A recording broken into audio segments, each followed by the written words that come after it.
सोचिए कि आपके पास एक ऐसा एसी सिग्नल है कि जिस एसी सिग्नल का जो वोल्टेज लेवल है वो वोल्टेज लेवल आपके लिए अननोन है। मतलब कि आपके पास एक एसी सिग्नल है जिसका आप मैक्सिमम वोल्टेज नहीं जानते हैं, लेकिन फिर भी आप ये पता लगाना चाहते हैं कि ये जो आपका अननोन सिग्नल है इसका मैक्सिमम वोल्टेज लेवल कितना है, और दूसरी बात कि इसकी फ्रीक्वेंसी भी कितनी है। तो आप ये काम किस तरह से कर पाएंगे? तो ये काम आप यहाँ पे आपकी ऑपरेशनल एम्पलीफायर की बेसिक सर्किट को इस्तेमाल करके कर सकते हैं। तो इस लेक्चर में हम यही समझने वाले हैं कि अगर हमारे पास कोई एक अननोन फ्रीक्वेंसी का और एक अननोन वोल्टेज लेवल का कोई एक एसी सिग्नल है, और अगर हम इस सिग्नल को जस्टिफाई करना चाहते हैं कि इसकी फ्रीक्वेंसी कितनी है और इसका वोल्टेज लेवल कितना है, तो हम ये जस्टिफाई करने के लिए या फिर ये स्पेसिफाई करने के लिए किस तरह से हमारी ऑपरेशनल एम्पलीफायर के कंपोनेंट से बनी हुई एक सर्किट का इस्तेमाल कर सकते हैं। तो चलिए देखते हैं कि किस तरह से आपका ऑपरेशनल एम्पलीफायर कुछ ऐसे अलग अलग काम को करने के लिए आपको हेल्प कर सकता है। A comparator is an electronic circuit that compares two input voltages and lets we know which of the input is greater। मतलब कि ये जो कंपेरेटर एक ऐसी सर्किट है कि जो सर्किट अपने अंदर दिए जाने वाले दो इनपुट सिग्नल्स को एक दूसरे के साथ कंपेयर करती है और आउटपुट में आपको ये बताती है कि कौन सा सिग्नल बड़ा है और कौन सा सिग्नल छोटा है। तो असल में ये जो हमारे पूरे के पूरे लेक्चर का टॉपिक है या फिर इस टॉपिक का जो टाइटल है वो टाइटल क्या है? Comparator circuit. तो ये जो कंपेरेटर सर्किट है, ये कंपेरेटर सर्किट किस तरह से ऑप एम्प को यूज करके डिजाइन की जा सकती है, ये हम यहाँ पे देखने वाले हैं। जैसे कि हम ये आगे देख चुके हैं और ये जानते हैं कि ये जो आपका ऑपरेशनल एम्पलीफायर है वो असल में कुछ ऐसे मैथमेटिकल ऑपरेशंस को जस्टिफाई करने के लिए या फिर परफॉर्म करने के लिए डिज़ाइन किया गया था। जो कि मैथमेटिकल ऑपरेशंस कौन से हैं? Addition, subtraction, integration, differentiation. लेकिन इन दोनों के, इन सभी के साथ साथ में वो अलग अलग कुछ ऐसे ऑपरेशंस भी है, जैसे कि इसी की बात कीजिए कंपैरिजन। मतलब कि दो अलग अलग इनपुट सिग्नल्स को आप दो अलग अलग इनपुट टर्मिनल में देते हैं और आउटपुट में जैसे ही आप इन सिग्नल्स को लेते हैं तो आउटपुट में जो भी आपको वोल्टेज लेवल मिलेगा उस वोल्टेज लेवल को एनालिसिस करने के बाद आप ये बोल सकते हैं कि इनपुट में दिए जाने वाले दो अलग अलग जो इनपुट थे वो इनपुट किस तरह से एक दूसरे के साथ कंपेरेटिव थे, कौन सा सिग्नल बड़ा था, कौन सा सिग्नल छोटा था, और अगर इन दोनों सिग्नल्स में से कोई एक बड़ा और कोई एक छोटा था तो इन दोनों के बीच का डिफरेंस कितना था, या फिर अगर ये दोनों सिग्नल्स 100% इक्वल होते हैं तो हमें आउटपुट कैसा मिलना चाहिए। तो ये जो सभी बातें हैं, ये सभी बातें हमें यहाँ पे देखनी है कि किस तरह से हम अपने ऑपरेशनल एम्पलीफायर के कंपोनेंट को या फिर हमारे डिफरेंशियल एम्पलीफायर की ये जो पूरी की पूरी सर्किट है, इस सर्किट को हम यहाँ पे एज अ कंपेरेटर किस तरह से इस्तेमाल कर सकते हैं।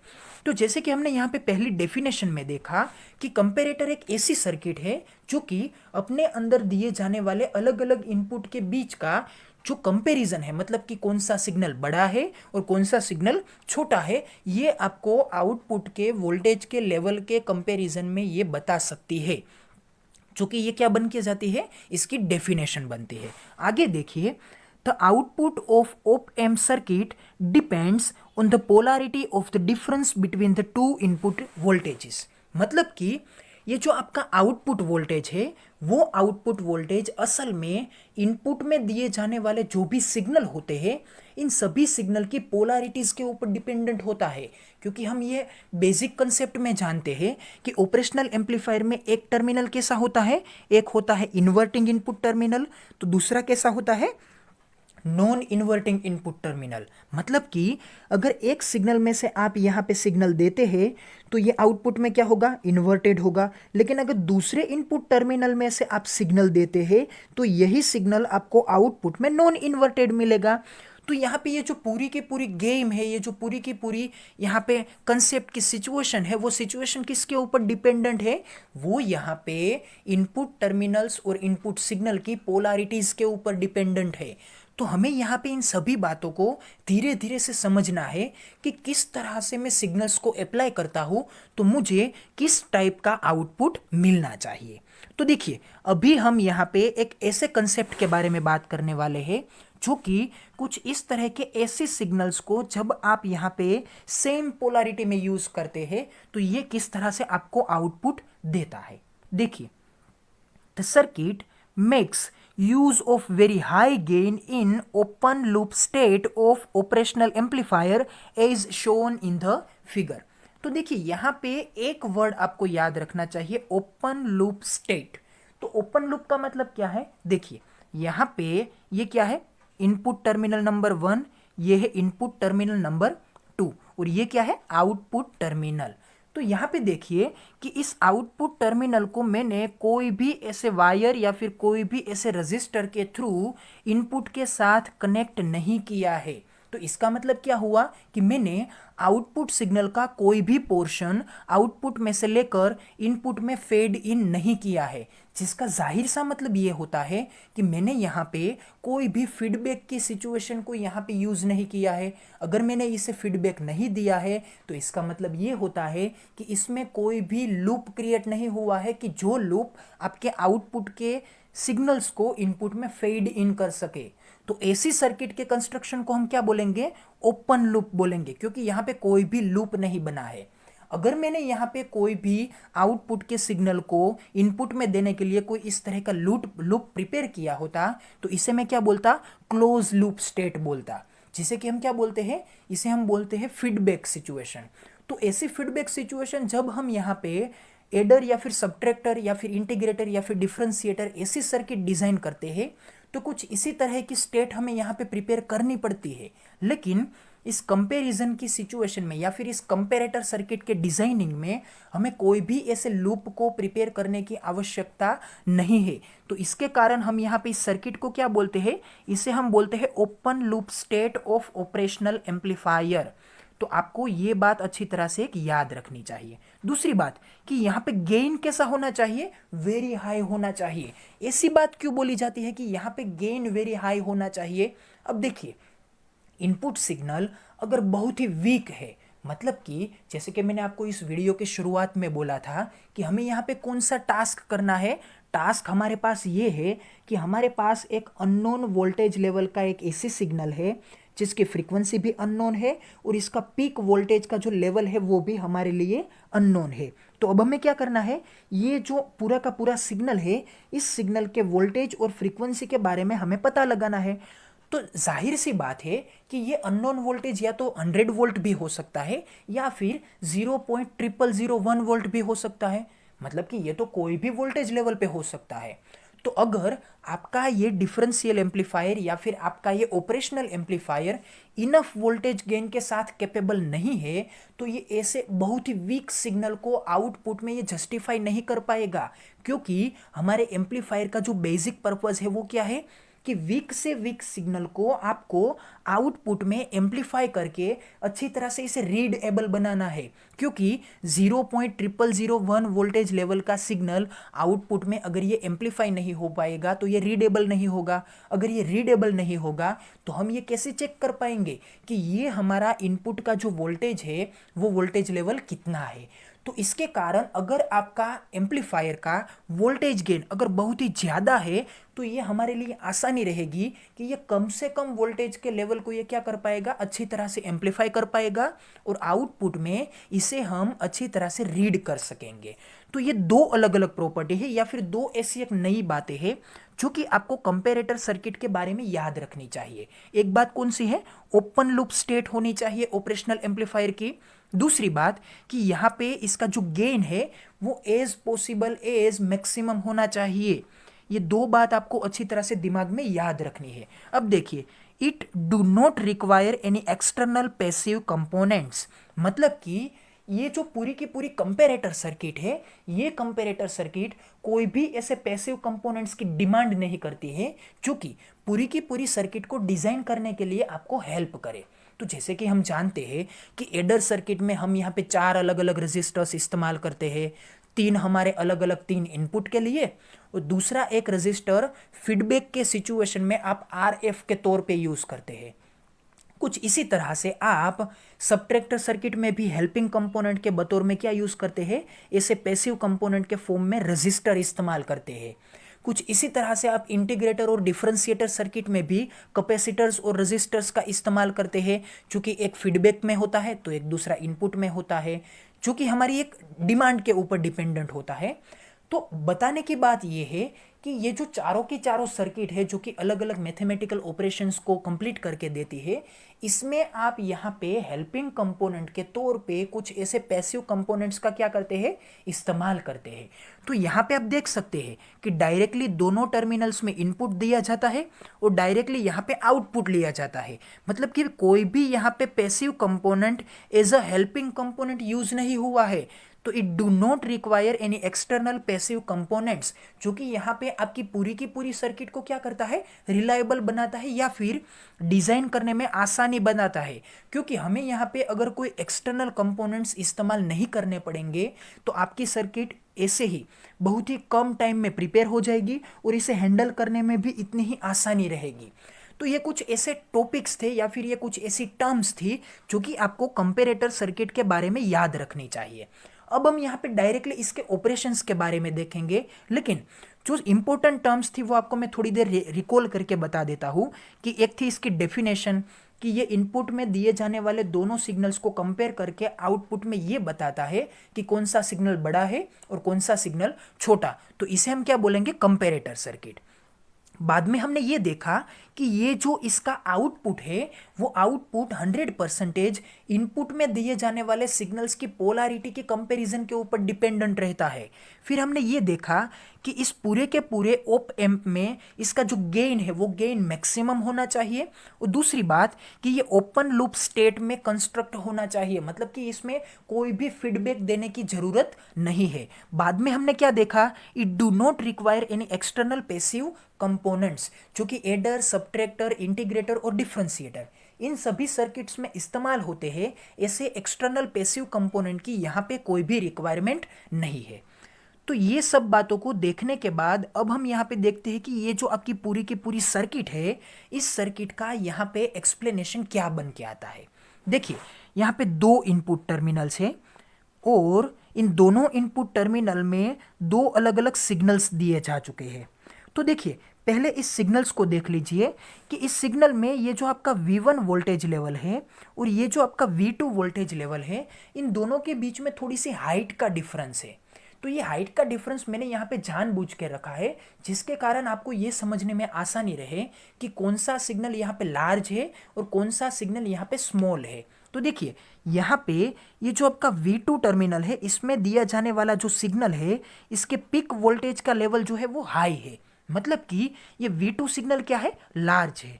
दूसरी बात देखिए कि यहाँ पे आपका जो V1 है, इसमें दिया जाने वाला ये जो ग्रीन सिग्नल है, इसका वोल्टेज लेवल थोड़ा सा छोटा है कंपेरेटिवली V2 सिग्नल के। तो इसका मतलब ये है कि ये सिग्नल थोड़ा सा छोटा है। लेकिन दूसरी बात आपको ये देखनी चाहिए कि इन दोनों में जो फ्रीक्वेंसी है वो फ्रीक्वेंसी क्या है, एग्जैक्ट सेम है। मतलब कि यहाँ पे सिग्नल के बीच में जो फ्रीक्वेंसी है वो क्या है, कंपेरेटिवली है। तो इसके कारण क्या होगा, जब आप यहाँ पे आउटपुट लेते हैं तो आउटपुट में जैसे कि हम जानते हैं कि एक सिग्नल में से जब आप आउटपुट लेते हैं तो ये दोनों इनपुट टर्मिनल, इनमें से दिए जाने वाले इनपुट सिग्नल आउटपुट में एक ही टर्मिनल में से एक ही वक्त में आउटपुट में मिलते हैं, जिसके कारण इन दोनों के बीच में क्या होता है, सुपर इम्पोज होता है। मतलब कि ये दोनों एक दूसरे के साथ ऐड हो जाते हैं, जिसके कारण आपको जो आउटपुट मिलता है वो आउटपुट असल में इन दोनों सिग्नल के बीच में ये जो वोल्टेज का डिफरेंस प्रिपेयर होता है, इसकी रिजल्टेंट वैल्यू होती है। तो यहाँ पे अगर इन दोनों की फ्रीक्वेंसी सेम नहीं होगी तो क्या होगा, डिफरेंट फ्रीक्वेंसी के कारण आपको यहाँ पे जो आउटपुट मिलेगा वो यूनिफॉर्म सिग्नल या फिर एक यूनिफॉर्म पैटर्न वाला नहीं होगा। वो कैसा होगा, वो यहाँ पे डिस्टोर्टेड होगा या फिर रैंडम शेप में आएगा। तो इसके कारण अगर यहाँ पे इन दोनों की फ्रीक्वेंसी सेम होती है तो क्या होगा, एक दूसरे के साथ साथ में यहाँ पे पॉजिटिव और नेगेटिव साइकिल एक ही शेप में क्या होंगे, प्रिपेयर होंगे, जिसके कारण जो आउटपुट सिग्नल मिलेगा वो भी आपको यहाँ पे इनपुट सिग्नल की फ्रीक्वेंसी के इक्वल में ही मिलेगा। भले ही इन दोनों के बीच में वोल्टेज लेवल का डिफरेंस होने के कारण आपको आउटपुट में जो सिग्नल मिलेगा उसमें वोल्टेज लेवल कुछ डिफरेंस बन के आएगा, लेकिन यहाँ पे इन दोनों की फ्रीक्वेंसी जो होगी वही फ्रीक्वेंसी कहाँ पे मिलेगी, आउटपुट में मिलेगी। तो देखिए हमें यहाँ पे क्या पता है कि ये सिग्नल कैसा है, इन्वर्टिंग है, ये कैसा है, नॉन इन्वर्टिंग है। तो कंसीडर कीजिए कि ये जो आपका V2 है वो यहाँ पे थोड़ी सी ज़्यादा पीक हाइट पे ऊपर है और ये जो आपका V1 है वो थोड़ी सी कम पीक हाइट के ऊपर है। तो इसके कारण यहाँ पे आपको V2 किस तरह से मिलेगा, नॉन इन्वर्टेड, मतलब कि आपको यहाँ पे V2 कैसा मिलेगा, पॉजिटिव मिलेगा, और ये V1 आपको कैसा मिलेगा, वो यहाँ पे नेगेटिव मिलेगा, क्योंकि ये कौन से इनपुट में दिया जा चुका है, वो यहाँ पे इन्वर्टिंग इनपुट में दिया जा चुका है। तो इसके कारण जो आपको आउटपुट मिलेगा वो क्या मिलेगा, V2 माइनस V1 के इक्वल में मिलेगा। मतलब कि अगर V2 यहाँ पे 4 वोल्ट है और अगर V1 यहाँ पे 3 वोल्ट है तो 4 माइनस 3 ये क्या बन के आएगा, ये यहाँ पे बन के आएगा 1 वोल्ट। तो इसका जाहिर सा मतलब आउटपुट में हमें ये बताएगा कि इन दोनों सिग्नल के बीच में 1 वोल्ट का डिफरेंस है। और जैसे कि हम ये भी जानते हैं कि ये जो आपका V2 टर्मिनल है, मतलब कि इनपुट टर्मिनल नंबर 2, ये टर्मिनल कैसा है, ये यहाँ पे है नॉन इन्वर्टिंग, और ये टर्मिनल कैसा है, ये यहाँ पे है इन्वर्टिंग। और हमें जो आउटपुट मिला वो कैसा मिला है, वो हमें मिला है +1 वोल्टेज में। तो इसका मतलब ये होता है कि यहाँ पे ये V2 should be greater than V1, क्योंकि अगर यहाँ पे V2 माइनस V1 इसका आंसर अगर यहाँ पे पॉजिटिव आता है तो मैथमेटिकल सिचुएशन में हम यहाँ पे डायरेक्टली ये बोल सकते हैं कि V2 should be greater than V1, मतलब कि ये आपका V2 सिग्नल का पोटेंशियल लेवल ज़्यादा होना चाहिए और V1 सिग्नल का पोटेंशियल लेवल कैसा होना चाहिए, V2 की कंपैरिजन में 1 यूनिट कम होना चाहिए। तो ये किस तरह से हमें पता चला कि ये +1 मिलना चाहिए। देखिए इस आउटपुट सिग्नल में आपको पहला सिग्नल जो मतलब कि पहला हाफ साइकिल है वो कैसा मिला है, वो यहाँ पे आपको पॉजिटिव मिला है। अगर ये -1 होता तो क्या होता, ये पूरा का पूरा आउटपुट सिग्नल कुछ इस तरह से आपको इन्वर्टेड मिलता, मतलब कि ये यहाँ पे आपको -1 मिलता।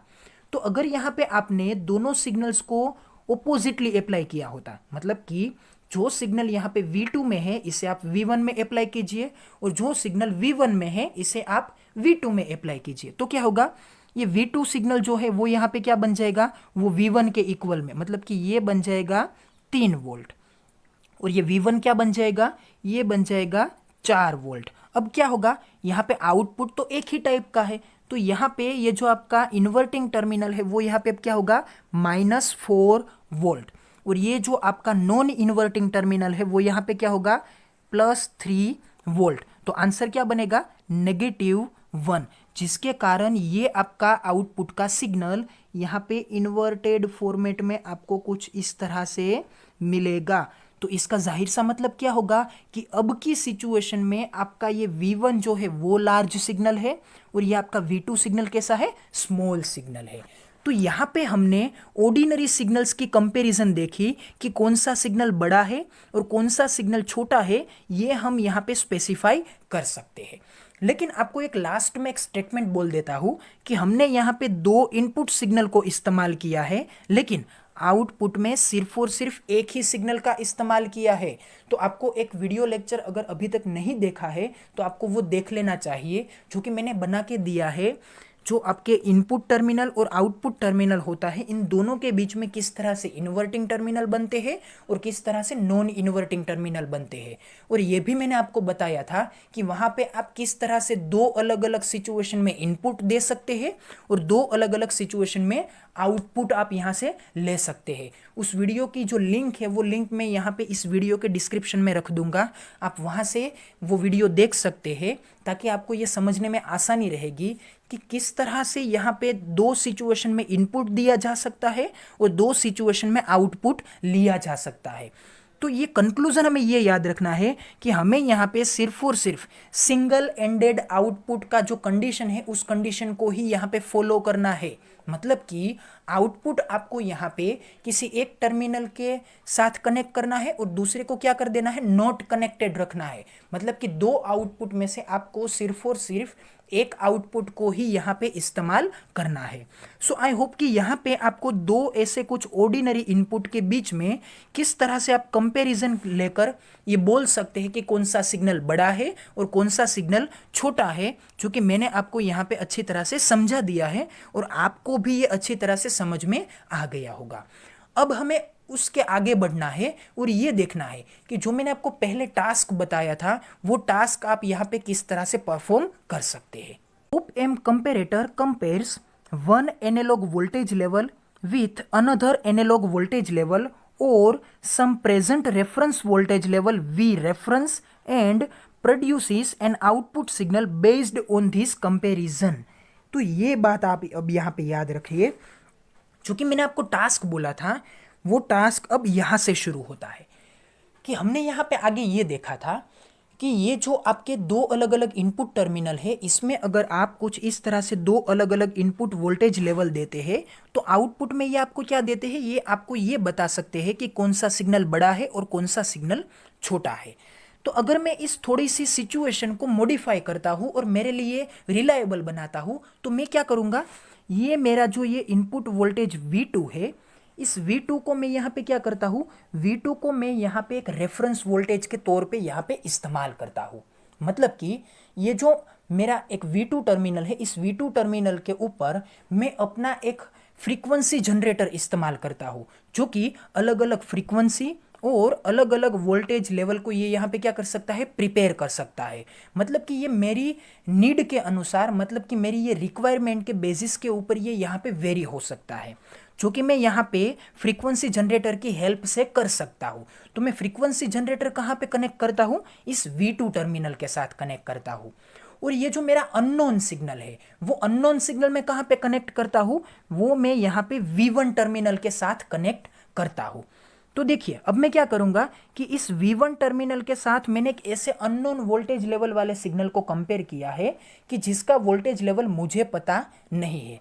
तो अब मुझे क्या करना चाहिए, इस वोल्टेज लेवल में मुझे यहाँ पे कंसीडर कीजिए कि ये जो अननोन वोल्टेज है वो कुछ इस तरह से यहाँ पे 3 वोल्ट का है। मुझे नहीं पता है कि ये कितना है, लेकिन ये कोई एक नंबर का तो होगा ही। तो कंसीडर कीजिए कि ये 3 वोल्ट का सिग्नल है। अब मैं क्या करूंगा, इस V2 टर्मिनल के ऊपर मैंने अपना एक फ्रीक्वेंसी जनरेटर कनेक्ट किया है।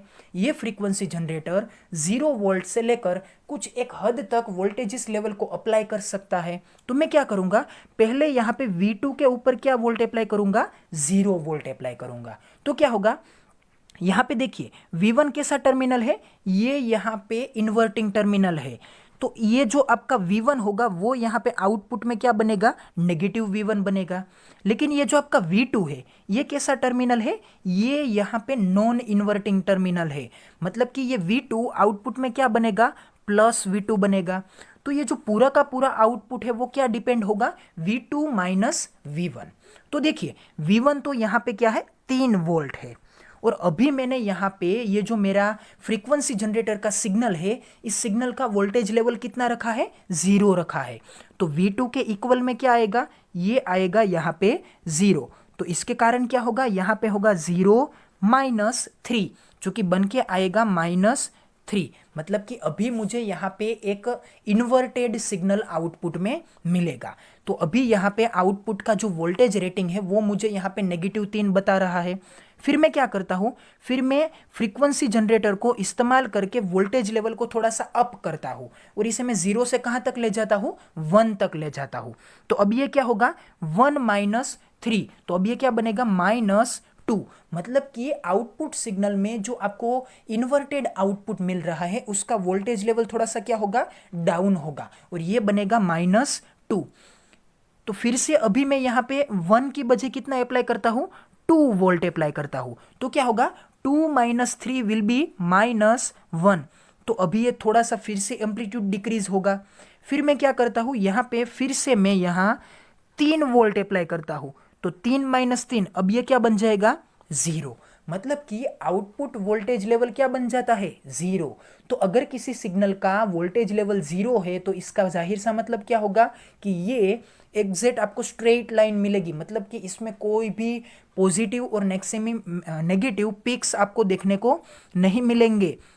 तो इसका मतलब क्या हुआ कि यहाँ पे ये जो आपका V1 सिग्नल था जो कि अननोन था, जिसकी वैल्यू शायद 3 वोल्ट थी, तो ये 3 वोल्ट मतलब कि ये जो वोल्टेज लेवल है, जैसे ही हमारे इस फ्रीक्वेंसी जनरेटर के वोल्टेज लेवल के कंपैरिजन में बन जाते हैं, मतलब कि जैसे ही दोनों इक्वल होते हैं, तो आउटपुट में मुझे जो सिग्नल मिलता है वो सिग्नल कुछ इस तरह से यहाँ पे स्ट्रेट लाइन ही मिल जाती है, यहाँ पे कोई कुछ इस तरह के पीक नहीं मिलेंगे, ये क्या होगा, कुछ इस तरह से स्ट्रेट लाइन मिलेगी। तो ये क्या हुआ, दोनों इनपुट सिग्नल एक दूसरे के साथ नलीफाई हो गए, एक दूसरे के साथ क्या हो गए, यहाँ पे जीरो हो जाते हैं, क्योंकि ये 100% डिस्ट्रक्टिव इंटरफियरेंस है। तो इसका मतलब ये है कि फ्रीक्वेंसी जनरेटर में जो वोल्टेज आपने यहाँ पे अपने सेटअप में प्रिपेयर किया है, जो आपने यहाँ पे इनपुट में दिया है, वही वोल्टेज लेवल किसका है, वो आपके अननोन सिग्नल का वोल्टेज लेवल है। तो इन दोनों वोल्टेज लेवल को जब आप कंपेयर कर लेते हैं, इक्वल बना देते हैं, तो ये ऑप एम्प आउटपुट में आपको कितने वोल्ट देता है, 0 वोल्ट देता है। तो ये यहाँ पे आपका टास्क कंप्लीट होता है कि आपने ये जान लिया एक फ्रीक्वेंसी जनरेटर को इस्तेमाल करते हुए कि आपका अननोन जो सिग्नल है उस सिग्नल का वोल्टेज लेवल कितना है। मतलब कि आपको यहाँ पे जीरो से शुरू करना है और इंक्रीज करते जाना है। जैसे ही आपको यहाँ पे आउटपुट जीरो मिलेगा तो नोट कीजिए कि आपके फ्रीक्वेंसी जनरेटर के ऊपर कितने वोल्टेज आपने यहाँ पे इस्तेमाल किए हैं। तो ये जो वोल्टेज आपने इस्तेमाल किए हैं वही वोल्टेज किसके इक्वल में है, वो आपके अननोन सिग्नल के वोल्टेज लेवल के इक्वल में है। सो आई होप कि आपको यहाँ पे ये समझ में आया होगा कि हम किस तरह से हमारे इस कंपेरेटर सर्किट को यहाँ पे अननोन सिग्नल के वोल्टेज लेवल को स्पेसिफाई करने के लिए इस्तेमाल कर सकते हैं। अब देखिए कि यहाँ पे जो हमने बोला था कि वी रेफरेंस, तो ये वी रेफरेंस क्या है, ये जो आपका अननोन सिग्नल था ना, वो असल में वी रेफरेंस था, क्योंकि इसकी वैल्यू आप नहीं जानते थे। तो आपने क्या किया, एज अ रेफरेंस, क्योंकि ये वेरिएबल नहीं है, एज इट इज आपने यहाँ पे इसे रख दिया। फिर आपने क्या किया, एक वेरिएबल सिग्नल अप्लाई किया। वो वेरिएबल सिग्नल कौन सा था, फ्रीक्वेंसी जनरेटर में से वेरी होने वाला सिग्नल, जो कि आप यहाँ पे आपकी नीड के बतौर में आप यहाँ पे इसे क्या कर सकते थे, हैंडल कर सकते थे। तो उस सिग्नल को, वेरिएबल सिग्नल को आपने एक रेफरेंस कांस्टेंट सिग्नल के साथ कंपेयर किया और अलग अलग आउटपुट यहाँ पे आपने क्या किया, गेट किया। तो कुछ इस बेसिस के ऊपर आप यहाँ पे उस वी रेफरेंस का जो वोल्टेज लेवल है वो यहाँ पे चेकआउट कर सकते हैं। फिर आगे देखिए कि लास्ट स्टेटमेंट में क्या लिख के दे रखा है, in other word the operational amplifier comparator compares the magnitude of two voltage input and determines which is the largest of two. मतलब कि दोनों को कंपेयर करके ये बता सकता है कि कौन सा सिग्नल यहाँ पे बड़ा है और उसकी कंपैरिजन में जो दूसरा सिग्नल जो कि छोटा है वो कितना छोटा है। सो आई होप कि आपको यहाँ पे ये पूरा का पूरा एक्सप्लेनेशन समझ में आया होगा। अब मैं लास्ट स्लाइड में आपको ये बता देता हूँ कि मैंने जो अभी आपको सिचुएशन समझाई थी वो सिचुएशन किस तरह से यहाँ पे फिगर आउट हो सकती है। देखिए, late V1 and V2 be the input voltages applied at the inverting and non-inverting input terminals respectively। मतलब कि ये V1 और V2 अलग अलग वोल्टेजेस लेवल है, जो कि अभी हमने यहाँ पे सिर्फ और सिर्फ लिख रखा है, लेकिन इस केस में ये क्या है, दोनों इक्वल है। तो अभी यहाँ पे सिर्फ और सिर्फ इस स्टेटमेंट को माइंड कीजिए कि V1 और V2 ये दो अलग अलग वोल्टेज लेवल है, जो कि एक इन्वर्टिंग टर्मिनल में दिया जा चुका है और दूसरा नॉन इन्वर्टिंग इनपुट टर्मिनल में दिया जा चुका है। अब हम क्या करेंगे, इन दोनों इनपुट टर्मिनल के कंपैरिजन में यहाँ पे आउटपुट को चेक करते हैं। If V1 and V2 are exactly equal, मतलब कि अब यहाँ पे आता है जो कि मैंने आपको आगे किया था वो केस, कि अगर ये V1 और V2 दोनों एग्जैक्टली इक्वल है तो क्या होगा, VO should be ideally zero. मतलब कि VO आइडियल सिचुएशन में क्या होना चाहिए, जीरो होना चाहिए। किस तरह से होता है देखिए, since the gain of the amplifier is very high, the output will be large enough if V1 differs from V2। मतलब कि हमारा ये जो पूरा का पूरा ऑपरेशनल एम्पलीफायर है, इसका गेन कैसा है? ये गेन बहुत ही हाई है। तो इसके कारण क्या होगा, अगर यहाँ पे इनपुट के दोनों सिग्नल के बीच में छोटे से छोटा भी डिफरेंस होगा तो उस डिफरेंस को ये गेन अपने साथ मल्टीप्लाई करके क्या कर देगा, आउटपुट में बहुत ही ज़्यादा सिग्नल की हाइट में देगा। क्योंकि ये हमारा जो एम्पलीफायर है वो किस तरह से काम करता है, VO is equals to A into V2 minus V1, कुछ ऐसे इक्वेशन के साथ काम करता है। तो अगर V2 और V1 के बीच में कुछ 0.001 वोल्टेज का भी डिफरेंस होता है तो ये बहुत ही ज़्यादा वैल्यू का गेन इसके साथ मल्टीप्लाई करके इसे क्या कर देगा, इसे आउटपुट में रीडेबल बना देगा। मतलब कि इसे आप यहाँ पे नोटिस कर सकते हैं उतने वोल्टेज लेवल पे ले आएगा, जो कि इसका बहुत ही इम्पोर्टेंट नीड और ये एप्लीकेशन है और एडवांटेजेस है। तो दूसरी बात यहाँ पे आपको क्या याद रखनी है कि अगर ये दोनों एग्जैक्टली इक्वल होते हैं तो आंसर क्या बनेगा, आइडियली ये जीरो ही बनेगा। लेकिन अगर इन दोनों के बीच में थोड़ा सा भी डिफरेंस है तो क्या होगा, आउटपुट में ये V1 और V2 के बीच में ये जो डिफरेंस है वो डिफरेंस आपको यहाँ पे एम्पलीफाई होके मिलेगा। देखिए here it can be detect a very small level change. मतलब कि ये थोड़े से लेवल का भी, स्मॉल से स्मॉल लेवल का चेंज भी अगर इन दोनों सिग्नल के बीच में आता है तो ये आउटपुट में ये इसे डिटेक्ट कर सकता है। तो जो कि ये केस मैंने आपको बोला था कि V1 और V2 अगर यहाँ पे इक्वल बनते हैं तो आंसर क्या बनेगा, आइडियली जीरो। तो देखिए V1 और V2 दोनों की ये जो फ्रीक्वेंसी और ये जो दोनों के सिग्नल का वोल्टेज लेवल है वो यहाँ पे क्या है, 100% सेम। एक है इन्वर्टिंग टर्मिनल में और दूसरा कौन सा है, नॉन इन्वर्टिंग टर्मिनल में। तो आउटपुट आपको कैसा मिलता है, लीनियर, मतलब कि ये यहाँ पे जीरो मिलता है।